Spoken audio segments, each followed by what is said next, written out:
Good morning, good afternoon, good evening, depending on wherever you are watching us from. It's another edition of Politics on the Street.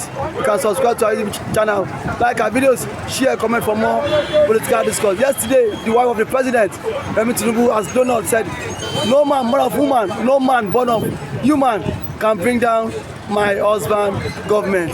Nor Peter Obi, nor the Igbos can bring down our government. This government has come to stay. That was the crazy statement by the wife of the president, which is no man born of woman can bring down my husband government, not Peter Obi, nor the Igbos. This protest has been tagged Igbo protest. How can it be to be said? Surprisingly, it has come to that level where we will begin to see presidency issuing a statement that Peter Obi is behind the protest. It baffles me. It baffles a lot of people. And why such things should be tagged Obi. Well, it's just for Nigerians themselves to decide. And Nigeria, you should also take note of that. Why the world have taken note of that? Obi lost an election. There was no riot, there was no uprising, there was no chaos whatsoever. As a civil man, he encouraged obedient movement as it was, and he went to the court. He shows some level of civility, and he lost in the court. Even though we know that, the judiciary and annex are well tailored, by people who are interested in the survival of Nigeria based on corruption. And that's what happened. Nigerians have struggled for the past 1 year, on trial and error policies of this government. And they felt that they cannot continue again. And you can see the Eastern governors has already made that statement, and we have been saying it, that Igbos should not be getting themselves involved in anything that has to do with protest, because their stake in Nigeria is more than any other tribe in Nigeria. It's more than any other tribe? Yes, their stake in Nigeria. Why? Yes, their investment, their spread is more than any tribe in Nigeria. And the target of elements of these people will be their business places and business interests at the end of the day. The governor saw it, Ohaneze saw it, and they distanced themselves that Igbos should not get involved, because what is playing out might not look like it's an obiting. The target might actually be, the Ipob leader. Tinubu is a Muslim. Shetima is also a Muslim. You cannot rule out a certain agenda that is running already on the ground. So how can he single Obi? Obi is not the only presidential candidate in Nigeria. And she said it's not the only Obi that has come out to condemn the trial and error of this government. Sanusi was there, Atiku was there, Sultan of Sokoto has come out, so many of them, including Kwankwaso. Obi has not done anything. Now, a certain person is a spokesperson for the presidency came out and said Obi. What does that tell you? A certain person. Yes, I don't want you to mention his name here is to give him credit. I'm telling you.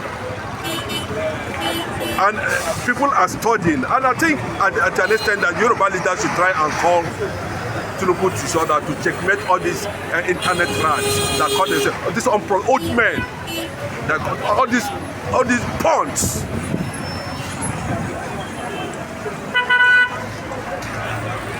We know that the target is not Obi. Let them continue to play out, but everybody is watching. How they're going to arrest Obi, how they're going to kill Obi, how they're going to shoot Obi, how Obi is going to face reasonable charges. But sir, why has he been tagged the Igbo protests? No, because Tinubu is a Muslim, Shetima is a Muslim. What do you expect? The Yorubas are Muslims. They have this relationship with the Northerners. It's as simple as that. And as you see all of them, the Islamic world, the Arab world, they share the same ideology. They see Nnamdi Kanu as a threat to whatever they want to achieve, whatever they want to advance. So the only thing is that is for you to understand that Igbos died more the SARS in Nigeria and South Africa were killing the Igbos more. When the protest started, they said it is IPOB protest. They have moved from IPOB now, protest, to now is P2B. A Southerner, a fellow Southerner. And you want such people, you know, that has experience. Look at somebody from the north. They didn't go to arrest Kwankwaso, Malang Gaduje, for making that kind of statement that the marginalization of Igbos is deliberate. That for them not to marginalize Igbos, they need to move to the APC. But why is Remi Tinubu saying that no man born of woman can bring down our husband government? It's not a matter of statement, you know, coming from Remi Tinubu, the wife of the president, you know, trying to defend. Of course, what do you expect from him? You know, that's what you need to say, if at all he's been alleged to have said something like that. That's what he said. He's benefited from it. You know, so it's not a matter of no one is going to, you know, it's a matter of what the people will decide. It is the people that is democracy and not the government. So when the democracy speaks, you know, they speak in a direction that will have something to add value to them. So I believe that Nigerians, you know, want the democracy to work. And when democracy wants to work or is working, you know, of course, nobody can be able to stop that. Democracy has a process and it can bring anything down. You know, that's anti-democracy to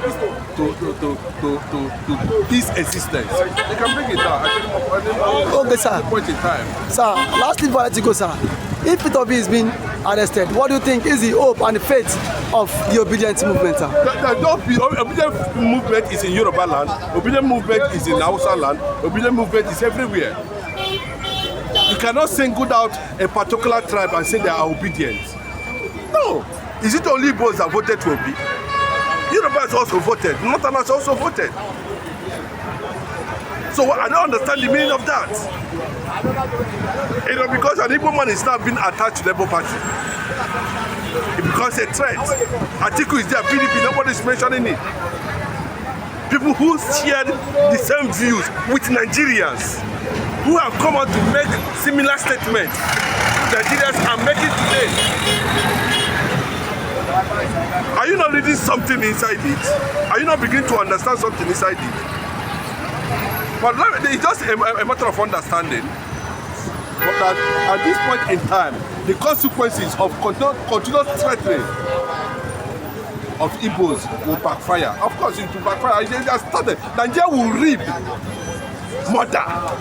Nigeria, the name Nigeria will be murdered by Nigerians. The name Nigeria will be murdered by Nigerians? Yes. The name Nigeria will be murdered by Nigerians. Thank you for that wonderful submission, Mr. Chidumike. Good afternoon, Mr. Pastor. We are with the CEO himself, Mr. Matthew. The allegations and the presidency has fingered P2B as the brain behind this protest that is scheduled on the 1st of August, sir. How can you react to this now? I must tell you that this is a misplaced of priority because it's quite unfortunate that the government of Senator Tinubu is currently chasing shadow because a reasonable government that knows its onion ought to sit down and engage with the people. Because however I look at it, protest is a legitimate means of citizens expressing their displeasure in any government program and whatever, any government, if the government is being run generally. And let us quickly catch our man back. Tinubu as an opposition leader encourage protests. Protest is a legitimate way of people expressing their displeasure with what the government is doing. And let me say that nobody is calling for violent protests. Nobody is encouraging wanton destruction of lives and property. When we saw wanton destruction of lives and property during the EndSARS, we all condemned it. And when we started seeing wanton destruction of lives and property, particularly government properties in Kenya, we all condemn it. And linking the proposed protest to a P2B, I think it's a case of giving a dog a bad name in order to hang it. Because we all know what Obi represents. Obi represents good governance. Obi represents civility. Obi represents modesty. Obi represents a gentleman. gentleman. Obi have brought civility into Nigerian democracy, into Nigerian politics. Don't forget that after the 2023 presidential election, though Nigerians were dissatisfied with the way and manner and the umpire conducted the election, Obi, who was the candidate of Labour Party in that contest, the supporters were of the view that they wanted to engage the government on the streets by way of protest. But he discouraged them. He chose the path of honor. He went to court. He followed the court process to Supreme Court until the Supreme Court pronounced Tinubu the legitimate winner of the election, and Obi rests his case. But even if he was still dissatisfied with the process, but there is no other law or court of law to go to address his case, because Supreme Court is the higher court of the land. So, linking Obi to the planned protest, for me, is a misnomer, it's a passionary, it's misleading. But sir, away from that, sir, what's the presidency and the IG also target Ipob and then Igbo protest? Now, do you think that it is the only Igbos that are suffering from this current economic hardship in the country, sir? I think what they are doing is deliberate. Because yes, I think what they want to achieve is this.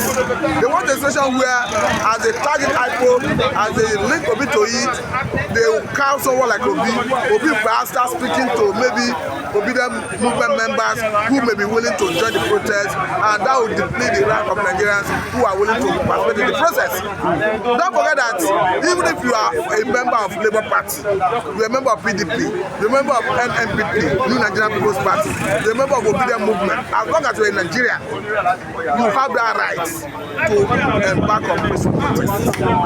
So I think what they want to do is a kind of divide and rule. That by the time they attack you, you pull back. They attack another one, you push back.